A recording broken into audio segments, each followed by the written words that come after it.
ఈరోజు అనంతపురం పట్టణంలో సాయినగర్లోని పాత పావని హాస్పిటల్ విషయం మీడియాతో పాటు జిల్లా అధికారులతో పాటు ఈరోజు జిల్లా ప్రజలందరికీ తెలిసిన విషయమే.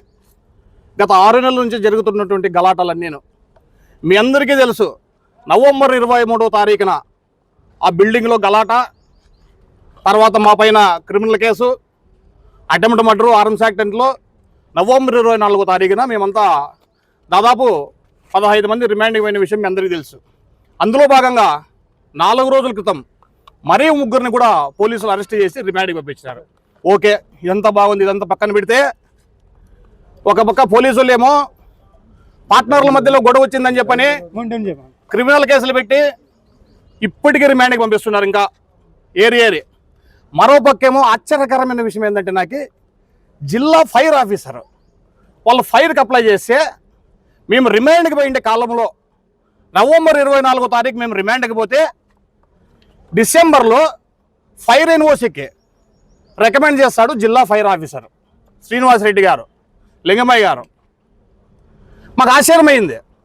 ఒక పక్క మీడియా సాక్షిగా పోలీసు వాళ్ళు బిల్డింగ్ పగలగొట్టినారని చెప్పని క్రిమినల్ కేసు పెట్టి మమ్మల్ని 65 రోజులు రిమాండ్కి పంపిస్తే పగిలిపోయింది బిల్డింగ్కి ఎన్ఓసి పంపించేది ఒక జిల్లా ఆఫీసర్ అయ్యి ఇంత కింద ఆశ్చర్యకరమైన విషయం నాకు అర్థం కాలే. ఒకవేళ రాజకీయ పలకబడు ఇంకో ఏదైనా ఆమ్యాలుంటే, ఏదైనా సెట్ బ్యాక్స్ లేకుండానో, ఏదైనా ఒక పాయింట్ తక్కువ ఉంటేనో, ఒక మోటార్ తక్కువ ఉంటేనో మామూలు బిల్డింగ్కి రికమెండ్ చేస్తే అది ఓకే.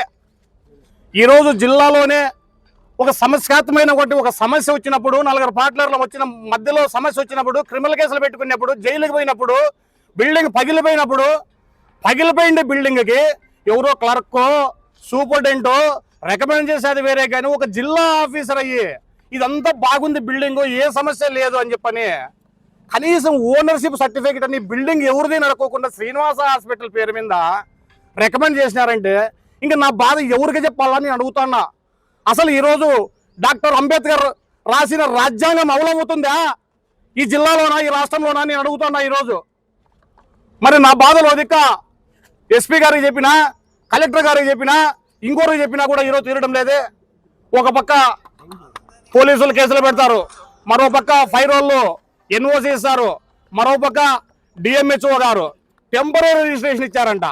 ఇది ఎలా సాధ్యమో నాకు అర్థం కాలే. ఒక సామాన్య వ్యక్తి రాత్రిపూట్లు 10 గంటలు నడిచి వచ్చే పోలీసు కానిస్టేబుల్ పెట్టుకుని అడుగుతాడు, ఎవరయ్యా నువ్వు అంటే, సార్ పలా ఇట్లా అన్నా కూడా నీ ఆధార్ కార్డు చూపి అంటాడు. అది మినిమం. నేను ఒక అడ్వకేట్, డాక్టర్నో, లాయర్నో, ఇంకోటో అంటే ఏదైనా ఆధార్ కార్డు చూపి అంటారు ఎవరన్నా కానీ. ఒక అంత పెద్ద 6 అంతస్తుల బిల్డింగ్కి ఎన్ఓసి ఇచ్చేటప్పుడు అరే బిల్డింగ్ ఎవరిది అని ఒక మినిమం అడగాలి కదా. నేను వేరే మాట అడగడం లేదు, దానికి సెట్ బ్యాక్స్ ఉన్నాయా, ఇంకోటి ఉన్నాయా, మోటార్లు ఉన్నాయని మాట్లాడడంలే. ఈ బిల్డింగ్ ఎవరిదయ్యా అని అడగాలి కదా. మరి డిఎంహెచ్ఓ మేడం గారు ఇంతవరకు పర్మిషన్ ఇచ్చారు లేదో నాకు తెలియదు. మరి ఫైర్ అయితే మొన్ననే 3 రోజుల క్రితం శాంక్షన్ చేశారు.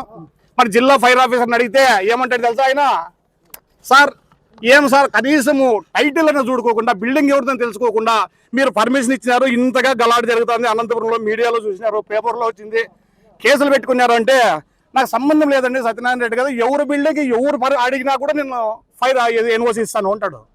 ఇది నాకు ఆశ్చర్యకరం. ఇది కావాలంటే ఆయన మాటల్లో ఆయనే మాట్లాడిన మాటలు వినండి ఒకసారి, ఏం చెప్తాడు అతను అనేది. జిల్లా ఫైర్ ఆఫీసర్ గారు ఏమంటాడు, ఎవరు బిల్డింగ్ అప్లై చేసినా మరి ఇంక ఇది నాకు అర్థం కాలేదు. దీనిపైన దీనికి మీడియా సమాధానం చెప్తుందా, జిల్లా అంతరాంగం చెప్తుందా, లేదా ఈ జిల్లాలో ప్రజాప్రతినిధులు లేదా మంత్రి గారు దీనికి సమాధానం చెప్తారో నాకు అర్థం కాలేదు. ఒకసారి వినండి ఆయన మాటలు. హలో, సత్యనారాయణ రెడ్డి గారు చెప్పండి సార్. ఇది సాయినగర్ లో ఓల్డ్ పావని హాస్పిటల్ బిల్డింగ్ ఉంది కదా.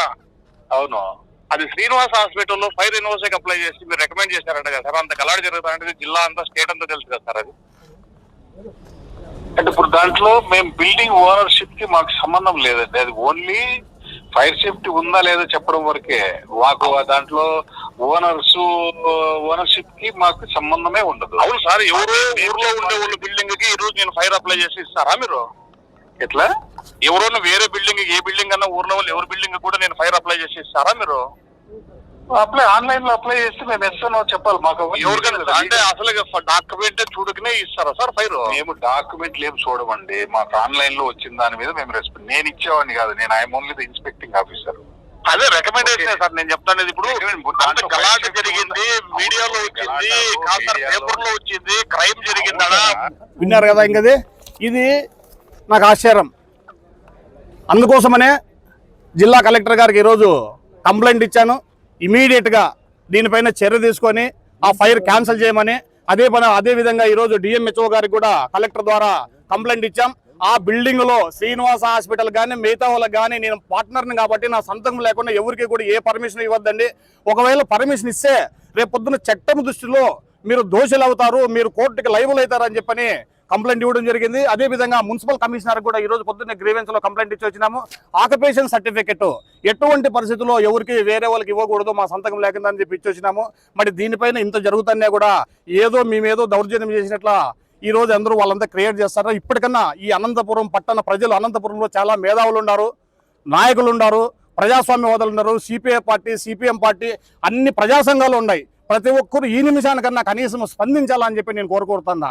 ముఖ్యంగా సార్ ఈ రోజు జిల్లా అధికారులు చేసి ఇటువంటి పనులందరికీ ఈ రోజు ప్రభుత్వానికి కూడా చెడ్డ పేరు వస్తుందని చెప్పి నేను ఈ రోజు ఈ అనంతపురం ఎమ్మెల్యేకి, మంత్రులకి, అందరికీ, ప్రజాపతులకు కూడా తెలియజేస్తున్నా. మీరు కూడా స్పందించండి. ఈరోజు చంద్రబాబు నాయుడు గారు ఏమో చెప్తారు, నేను ఖచ్చితంగా నిజాయితీ పరిపాలన అందిస్తున్నామని. మరి ఈరోజు జిల్లా అధికారులు చేస్తానేది ఏంది సార్? ఇంత గలాడు చేసి క్రిమినల్ కేసులు పెట్టింటే, బిల్డింగ్లకే పగిలిపోయింటే, బిల్డింగ్లకే ఒక జిల్లా ఆఫీసర్ ఎన్ఓసి ఇస్తాడంటే, ఒక డిఎంహెచ్ఓ గారు రికమెండ్ చేస్తారంటే, ఇంత కింద ఘోరమైంది ఇంకేమన్నా ఉందా అని అడుగుతాడా. సామాన్య ప్రజలు ఈ రోజు బతికేకుందా అని అడుగుతాడా. కాబట్టి దయచేసి ప్రజాస్వామ్యాన్ని కాపాడండి, నిజాయితీగా ఉండండి. జిల్లా ఆఫీసర్లు అందరూ నిజాయితీని, నీతిని కాపాడమని చెప్పి మరొక్కసారి మిమ్మల్ని అందరినీ నేను హృదయపూర్వకంగా మీ అందరికీ మీడియా సాక్షిగా తెలుసుకుంటున్నా సార్.